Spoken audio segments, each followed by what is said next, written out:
My name is Dr. Elizabeth Powell. I am an assistant professor of pediatric dentistry and community oral health at the University of Pennsylvania School of Dental Medicine.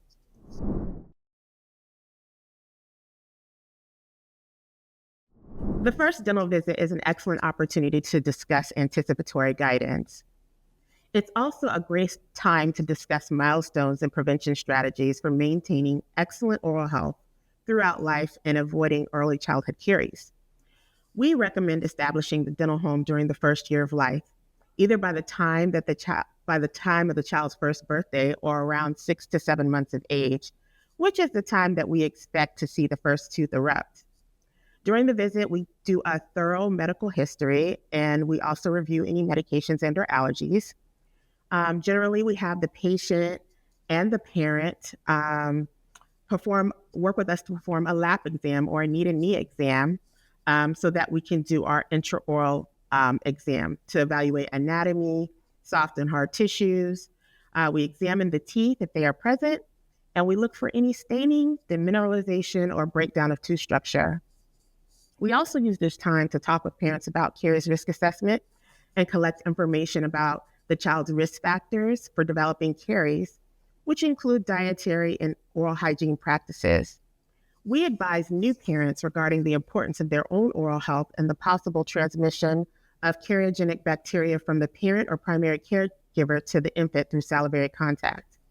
For infants that are breastfeeding, it's appropriate to use a soft, damp washcloth to remove residue from their gums and any teeth that are in the process of erupting after feeding.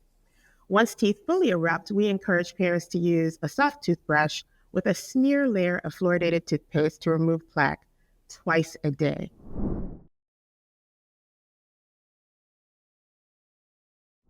I like to use positive reinforcement. It's really important to create a welcoming and friendly environment for both the child and the parents.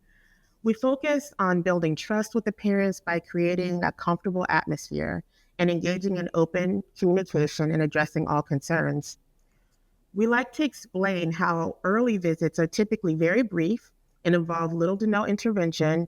It's really just an opportunity to familiarize the child with the office and discuss prevention with the parents. Okay. We provide education to raise awareness. And so we use this visit as an opportunity to discuss how parents can avoid early childhood caries. I try to make sure parents know what the preventative steps are that they can take to protect their child's oral health. I have found that when we give parents the tools to prevent decay, they are incredibly motivated to help their children establish good dietary and oral hygiene habits to avoid the negative effects of dental caries. I like to remind parents that they are their child's first champion for good oral health and are capable more than anyone else to help their child develop great oral hygiene and dietary habits that promote oral health and overall health. Prevention of early childhood caries really needs to start in infancy. Physicians, nurses, and other healthcare workers may have more opportunities to educate the parent and or caregiver more so than the dental professional because of the frequency of contact with the family in the child's first year of life. So I like to encourage parents to ask questions about oral health at their traditional primary care visits for their child as well.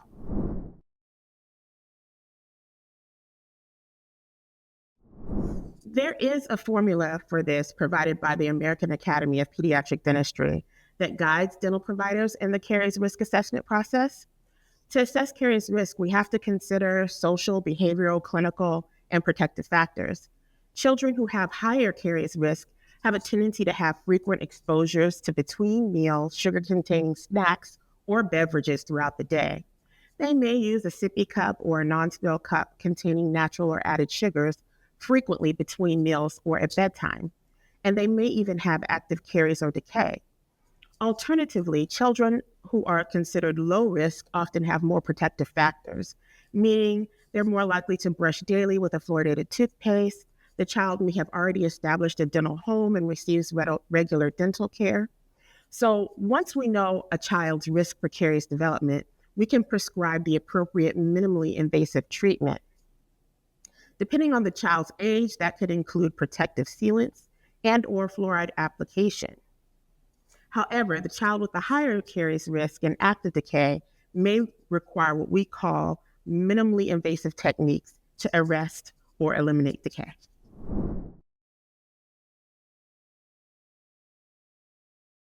Some minimally invasive techniques include silver diamine fluoride, atraumatic restorative technique, silver modified atraumatic restorative technique, sealants, and Hall crowns.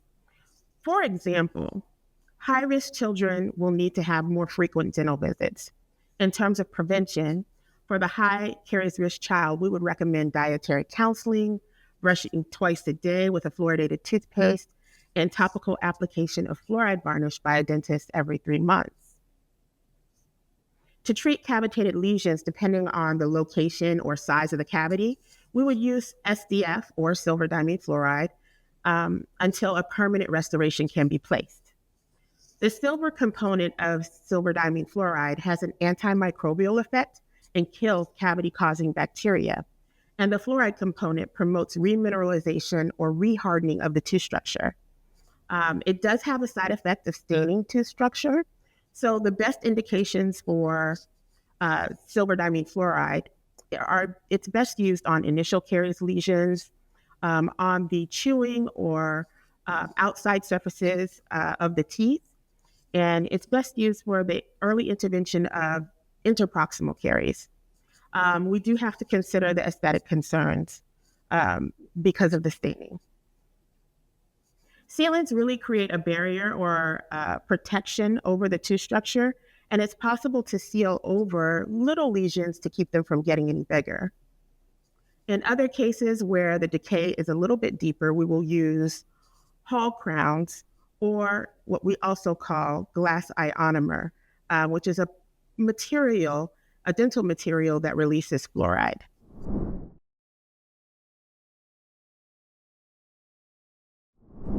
Management of dental caries should include identification of an individual's risk for caries progression. We have to understand the disease process for that child and use active surveillance to assess the disease.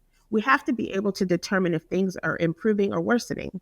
If we do this, then we can apply the appropriate interventions and preventive services supplemented by restorative therapy when it's needed. It is really important to thoroughly discuss all of the treatment options with parents and or caregivers so that they can make an informed decision about their child's oral health care needs and treatment. So severity sometimes determines what we can and cannot do. For young children with extensive decay in many areas of the mouth, we may need to consider pharmacological behavior management along with definitive restorative treatment, which could include a combination of extractions, fillings, stainless steel crowns, and in some cases, what we call space maintenance.